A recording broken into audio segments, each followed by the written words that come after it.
Hi, this is Scott, Kilos here, 6 Delta Alpha Yankee, and it's another day and another Baofeng, and I'm back with another Baofeng radio to review.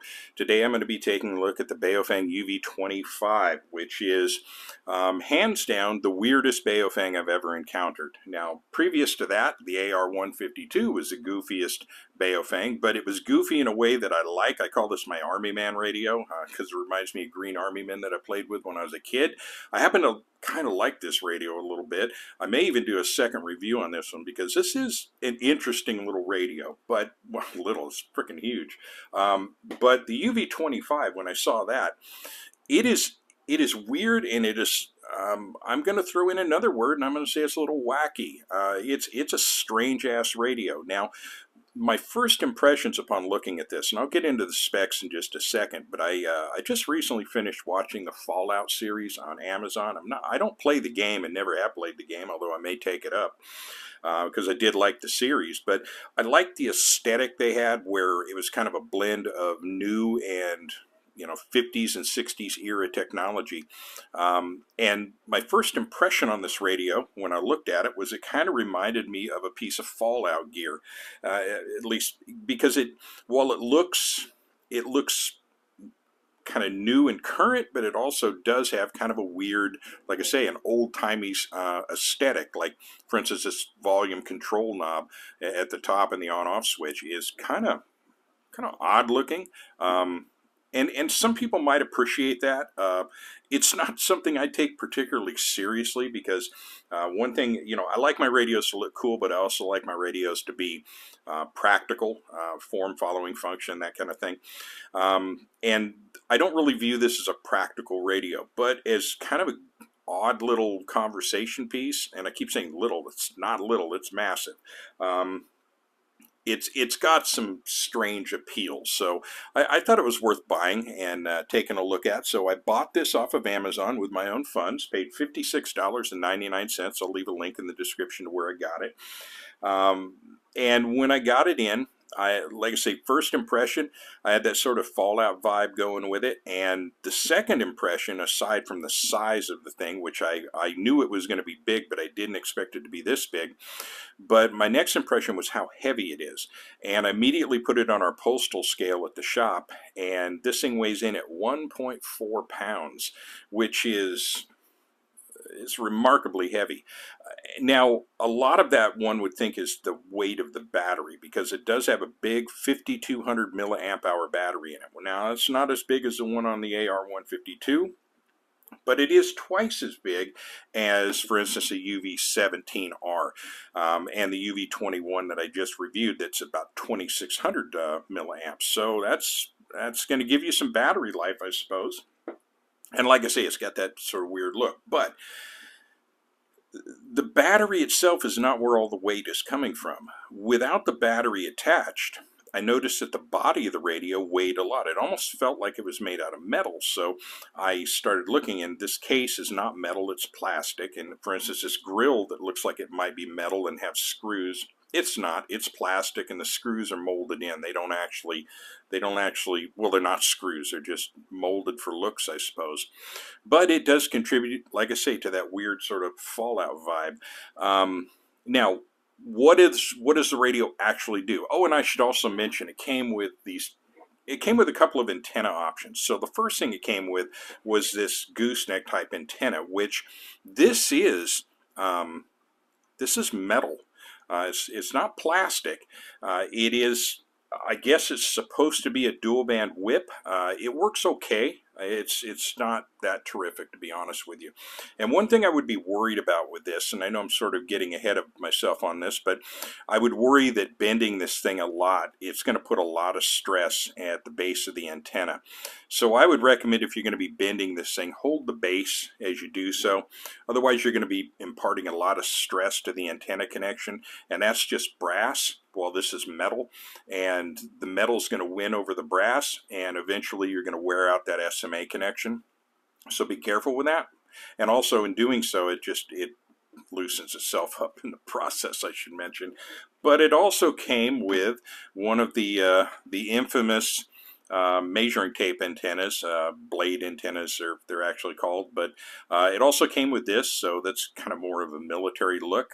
This I suspect might work a little bit better, but one problem with these blade antennas I've found is that if you're sideways towards your intended path of transmission, there is a gap in your waveform. So there are blind spots on this antenna that I've heard of. I can't verify that for myself, but I have heard people complain that, you know, if you do turn the radio a little bit, it affects your reception and transmission capability. So there's that. Now, and again, how valid that concern is remains to be seen. I may do some testing because I have a few of these antennas, so I might take a look at that and see if I can find some way of scientifically sussing that out. But I'm not the science tech guy, so I may not be the guy for that job. Now, onward to the radio. Let's see what else I can talk about before I get into the actual specifications. Let me do a couple size comparisons real quick, just again to reinforce just how big that is. Using the Baofeng economy, we always like to compare against the UV-5R and things like sizes. And as you can see here, I realize I might have been out of frame there the whole time, but as you can see, the UV-5R right there, and you can get a pretty good idea just how big that son of a gun is. And the UV-17R, which is already a fairly sizable handheld, it's dwarfed as well by that. But of course the AR-152, again my little Green Army man buddy, it is taller than the UV-25, but oddly enough lighter and has a bigger battery. Don't know why. But more on the UV or the AR-152 later. I want to do a follow-up on that one because I've been playing with that a lot lately and I kind of like it a little bit. But back to the radio. So what is it? What does it do? And is it worth looking at? So essentially, what you have here is this big old massive case that has all these weird features, but it is for the most part fundamentally identical to a UV-17R, although it does do a couple of extra things. Again, like I talked about with the UV-21 review, you will encounter these different applications of that operating system, and each time they'll throw in a couple of special features to differentiate it from other radios within the series. So following along with that theme, this does do a couple of things UV-17R doesn't do legitimately, but for the most part, if you're familiar with this operating system already, and it's, you know, it applies to UV-5RM and a few other radios out there, we have our dark color display with light lettering. We have a 999 memory channel capacity. This is a dual band VHF UHF radio. It's not a tri-band like the UV-21, and it is definitely, just like the 17R, this is locked into the ham radio bands. So if you're hoping to get this radio and discover an unlock code that will allow you to use this with GMRS and MERS and other things with an expanded transmit modification, you're going to be disappointed on this one. I'm not familiar with any unlock codes, just like I'm not with the UV-17R. So this is locked into the amateur radio bands in terms of transmission, but in terms of reception, it does have a couple of interesting points here. So as with most Baofengs, you get your FM broadcast radio, which is your 88 to 108 megahertz on receive. So these are all receive specifications I'm going to talk about now. Then next you get 108 to 136 megahertz AM, which is aircraft band. So, okay, that's an improvement over the 17R. If you're into listening to aviation, you can do that with this. In VHF, it will monitor 136 to 174 megahertz and also 220 to 260 megahertz. So you can monitor 1.25 meter traffic. On UHF, it starts at 350 to 390 megahertz, and then you can also monitor 400 to 520 megahertz. Now, for transmit, the only bands that you can transmit are the amateur radio service bands, and that's going to be for VHF 148 to 144 to 148 megahertz. For VHF and for UHF, 420 to 450 megahertz is your transmit specifications.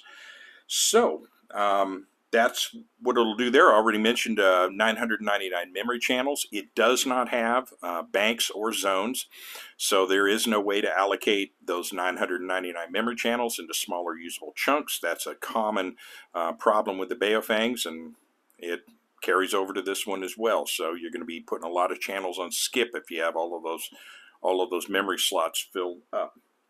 I talked about the battery already, 5200 milliamp, and I'll show you in just a minute. They're a pretty wild mechanism for attaching the battery.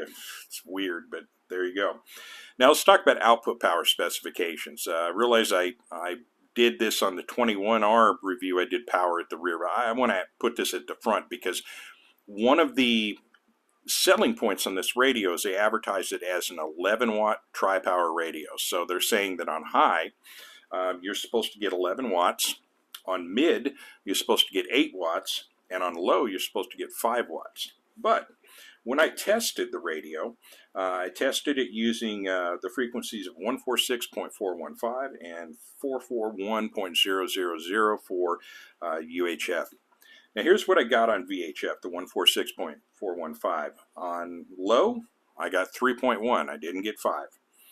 On mid, I got 5.5. I did not get 8.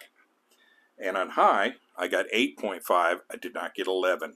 So it does not meet the stated specifications for output power in VHF. In UHF, on 441.000. On low, I got 4.1 watts. On mid, I got 5.8. And on high, I got 8.8. So a little bit higher on UHF, but still lower across the board against what they claim it'll do. Now, how they get around this, and it'll be hard nailing them down on it because it'll be like nailing Jello to a wall. They'll say under whatever frequency or parameters they tested it under.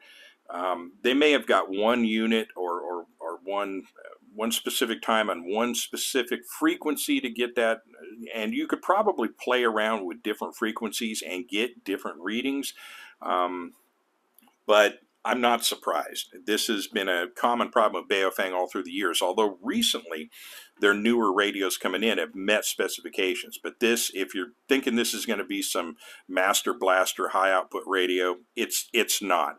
And I discovered the same thing with the AR152. They made some pretty tall claims about the AR152 that it didn't live up to either. So there you go. And I'll talk at the end about the spurious emissions test, but I will kind of bury the lead now and tell you that it failed spurious emissions tests on both VHF and UHF.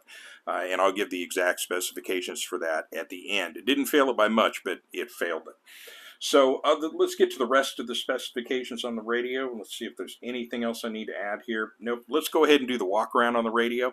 So the first thing we'll look at and see if we can get a halfway decent look at this on-off volume control knob. Now, normally I don't pay a hell of a lot of attention to the on-off volume control knob. I'll just indicate if it's, looks like it's susceptible to damage. This one is definitely unique and interesting, but not as unique as you think. If you spend any amount of time on Facebook over the past couple of years, you've probably seen endless ads for those little speakers that they sell for your iPhone, and they all feature from about here up. It looks, so if you just did that, this looks almost identical to those little speakers that they sell, and they just just bolted a radio to the bottom of it apparently. But this styling cue is stolen from another product, but it's interesting. Like I said, it adds to that kind of oddball aesthetic. Now, of course, we have the obligatory, got to have it every time you make a Baofeng flashlight. Now, the antenna, I've already talked about the two antennas that it comes provided with. I really do genuinely believe that this thing would benefit from something like a Nagoya NA701 or a 771 whip antenna, and you'll be fine.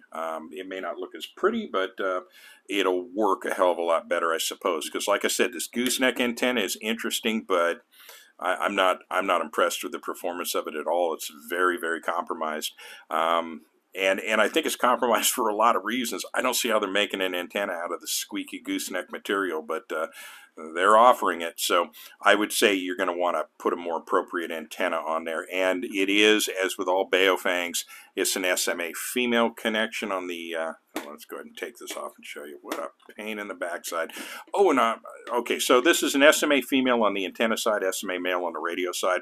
I'll tell you another thing too. If you have any degree of OCD in your system, which I do, you will drive yourself absolutely crazy trying to make sure that this thing is straight. It drives me nuts. absolutely drives me nuts. I'm a symmetry guy, and if something is supposed to be straight, I want it to be straight, and this drives me insane. So I'm going to put the blade antenna on here. In fact, you know what I might do? No, that's okay. Let's go ahead and put the blade antenna on. And there we go. So we'll put that on there. And let's go to the left side of the radio. And what we're going to look at, we have three function keys, and we have our PTT. The PTT is, of course, orange, and the PTT is not a hinged PTT. It's a press it in anywhere and get action PTT. The top function key, what you get here, if you press that, it's going to take you to your weather channels. Press it again and it turns the weather channels off. Of course, we know we have our PTT. Then our first function key for a short press is going to give us FM radio, and for a long press, it takes us to Monty. Now, let me do Monty again and give you an idea just how loud this speaker is. So it is plenty loud. No one's going to complain that this thing's a little too quiet. Now, the lower key, this is going to control our flashlight. We have single press gives a flashlight, second press gives a strobe, third press turns it off. If you long press, it'll flash the light and you'll get the alarm. I'm not going to hit the alarm because just before I did this review, I was messing around with that and I realized it's set up currently to do the thing where it broadcasts the alarm over the air, and I don't want to do that. But that's the alarm function. You'll notice these big screws on the side here, these screw heads. This has got to be part of the actual assembly of the radios. A couple of pretty substantial torque head screws, and that's a Torx as well. So moving to the front of the radio, of course, we have our speaker grill. I already told you this is kind of fake. We have a status LED that's going to indicate transmit or receive. We have our screen, which I believe the specifications on this like a 1.7 inch or 1.77 inch screen, which is pretty standard. And as you can see for our display, we've got the dark background with the light color lettering, and it is pretty much exactly the same as the 17R with a slight difference in font. And I have noticed some variations from one operating system to another that you'll see different fonts on there. And on the display, we have all of our usual stuff: signal strength indicator, battery status indicator, power level indicators, etc. Now, we do, because it's a dual display, we have our A and our B band, which are indicated with an A and a B, of course. And if you need to navigate that, you're going to short press your red key, and that's going to toggle between the A and B band. And of course, the main indicator there is going to let you know that that's the active band. So when you transmit, that'll be the band that you're transmitting on. Moving down to the actual keys down here, of course, we have short press gives us, the green key gives us our menu. And this is one of those radios. I ran into this with the the big old bonus size UV-25R GMRS radio. It had the red font. Now, with the 17R, we have the white font for our menu, and I'll be darned if they didn't go with a red font here. And this will probably be similar to the UV-5RM. I don't like the red font on the menu. It's very hard to see. But the menu system is pretty much the same. You're going to use your up-down arrow keys to go through your menu items. Once you encounter something that you want to adjust, you just simply press the green menu key again, and then you can toggle through your selections. And in this case, I'm going to turn this one on, and to select that, we're going to press again, and then we can continue moving on, or we can exit the menu at any time by pressing the red key. Of course, up-down arrow keys, those are going to actually control, they're going to cycle through your frequencies or channels on the radio, and also, like I just showed you, it's going to cycle through your menu options. Typical, of course, we've got our keypad down here. The only thing of note here that I'll point out is our scan key is going to be, now I'm not in VFO, so this should be good. Our scan button is going to be the pound sign /Zorro sign down here, lower right hand corner. We hold, long press, and let her go. and we're off to the races. So this is that scan rate on the newer system, which is a good deal faster than the old style Baofeng scan system. It's not lightning fast like some of the other Japanese radios, but it's an improvement. How about that? And then of course we short press it to exit out whenever we want. So let's go to the side of the other side of the radio, and we have our typical speaker mic port. And this features a Kenwood K1 type connection, also known as the Baofeng speaker mic connection, that has the 2.5 or 3.5 and 2.5 millimeter plugs spaced for the Kenwood K1 specifications. It is there's no screw to undo or anything, and as for weather protection on this radio, there is no stated weather protection whatsoever. And as I mentioned, they claim in some of their literature that this thing is shockproof. I don't know how shockproof it is. There's no rating listed, and because of how heavy it is, it's going to transfer a lot of kinetic energy if you drop it. So this case better be strong, or it's going to start shattering pieces all over the place. I haven't kicked it down the driveway yet to see if it's going to tear itself apart, but it's got a robust, substantial feel. I'm not going to crap on it in that respect. It does feel solid as hell, but like I said, 1.4 pounds. That's a heavy ass radio. So let's move to the back side, and we'll have a look here at our belt clip, which is identical to the ones we're seeing on pretty much all the radios coming out now. It's more substantial design. The pin is staked, so definite improvement there. Now, the way that the battery is secured. Now, I've talked in other reviews about what they call the fastening screw for the UV-17R, and of course it turned up in my last review on the UV-21. The battery, there is no latch. It is a screw. Now, the screw, they thankfully made the opening large enough that you can use a coin to undo this if need be. You don't necessarily have to have a screwdriver. So I've undone this with a penny before. It's no problem whatsoever. However, this one, you're going to need a screwdriver because it's recessed down. So if you don't have a screwdriver and you need to change this battery, you're going to have a little bit of, you're going to really have to fiddle around with that. It wouldn't be hard because it's a flat tip slot. It wouldn't be hard to get through it, but you're going to have to do it twice for each side. So there's that. But given that this is a 5200 milliamp battery, I imagine you're not going to be carrying spares or ever changing the battery out on this unless you need to replace it. The battery is charged via a USB charge port on the top, and they do provide a USB charge cable with a charge block. Now, there is no charging cradle provided with this radio. It just came with the two antennas, the USB-C charge cable, and the lanyard and the secret agent man earpiece that they all come with that everybody throws away. But there is no charge cradle provided. It does look like it could fit into some charge cradles someday because there's the contacts on the back for that, but I'm not aware of any. So that's the general walk around on the radio. I've already talked about my impressions of the radio. Now, is this a radio for you? Is this something I recommend? No, unless this aesthetic appeals to you. Now, if you look at this and you go, wow, that's a really cool looking radio, great. Oftentimes, we do that with things. AR-152, it's all right as a radio, but I play with this thing all the time. I like it. I like the way it looks. It's, like I said, it's my Green Army Man radio. There's a lot of things we do in this life that we only do because we think it looks cool. So I'm not gonna mess with anybody for thinking this is an awesome looking radio. Like I said already, I already made the correlation between this and like a piece of Fallout gear. So I'm sure someone could be interested in it. Just my concern would be if I promoted this radio and said, hey, this is good to go, run out and get it.